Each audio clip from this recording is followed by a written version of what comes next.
आज की कहानी है दान का महत्व है।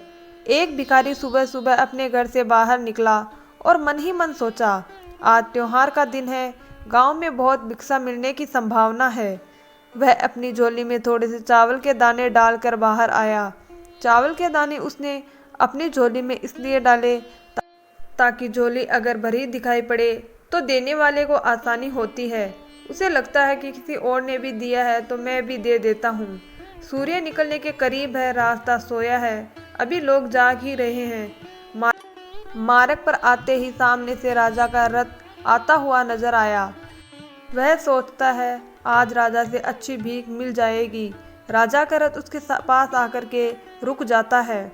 उसने सोचा, धन्य है मेरे भाग्य, आज तक कभी राजा से भिक्षा नहीं मांग पाया, क्योंकि द्वारपाल बाहर से ही लौटा देते हैं। आज राजा स्वयं ही मेरे पास आकर के रुक गया है। भिखारी ये सोच ही रहा होता है, अचानक राजा उसके सामने एक याचक की भांति खड़ा होकर उसे भीख देने की मांग करने लगता है। राजा कहता है कि आज देश पर बहुत बड़ा संकट आया हुआ है।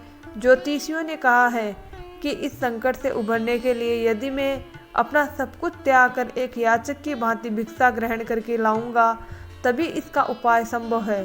तुम आज मुझे पहले आदमी मिले हो, इसीलिए मैं तुमसे भीख मांग रहा हूँ।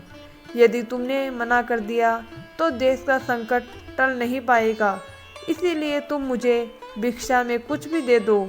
भिखारी तो सारा जीवन मांगते ही आया था, कभी देने के लिए उसका हाथ उठा ही नहीं था। सोच में पड़ गया कि यह आज कैसा समय आ गया है, एक भिखारी से भीख मांगी जा रही है और मना भी नहीं कर सकता।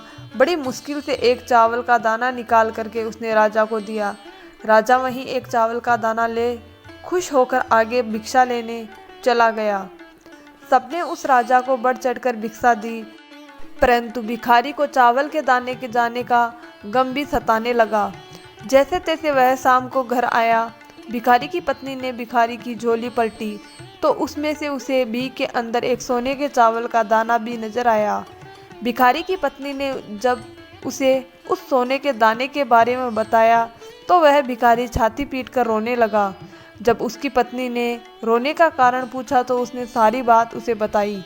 उसकी पत्नी ने कहा कि तुम्हें पता नहीं कि जो दान हम देते हैं वही हमारे लिए स्वर्ण है। जो हम इकट्ठा कर लेते हैं वह सदा के लिए मिट्टी का हो जाता है।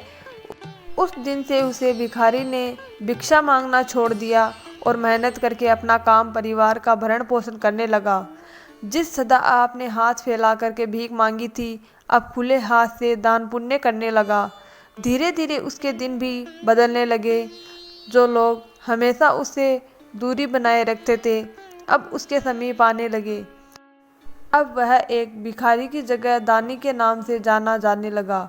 निष्कर्ष, जिस इंसान की प्रवृत्ति देने की होती है उसे कभी किसी चीज़ की कमी नहीं होती, और जो हमेशा लेने की नीयत रखता है उसे कभी पूरा नहीं पड़ता।